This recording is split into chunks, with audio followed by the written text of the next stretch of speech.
മെത്രാന്റെ ഹൃദയം പിളർന്നുകൊണ്ടാണ് ഒരു ദേശത്ത് സഭ ജനിക്കുന്നത് എന്നതാണ് വിശുദ്ധ എഫ്രേമിൻ്റെ വ്യാഖ്യാനം.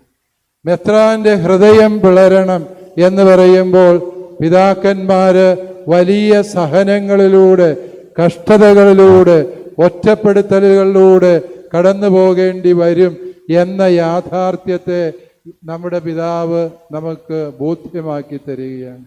അതായത് മെത്രാൻ ശുശ്രൂഷ എന്ന് പറയുന്നത് ആടയാഭരണങ്ങളും ആലഭാവങ്ങളുമായി നിർവഹിക്കേണ്ട ഒരു ശുശ്രൂഷയല്ല, മറിച്ച് കുരിശിൽ കിടന്നുകൊണ്ട് ഹൃദയം പിളർന്ന് ചോരയും നീരും തൻ്റെ ജനത്തിന് നൽകി ഒരു സഭയെ വളർത്തേണ്ട ശുശ്രൂഷയാണ്.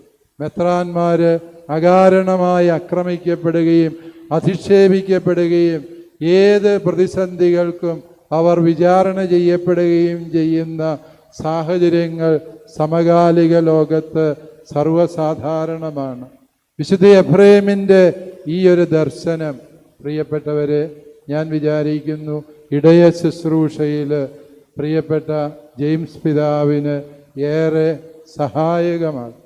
ബെൽത്തങ്കടിയിലെ വൈദികരെല്ലാം വളരെ നന്മ നിറഞ്ഞ വൈദികരാണ്.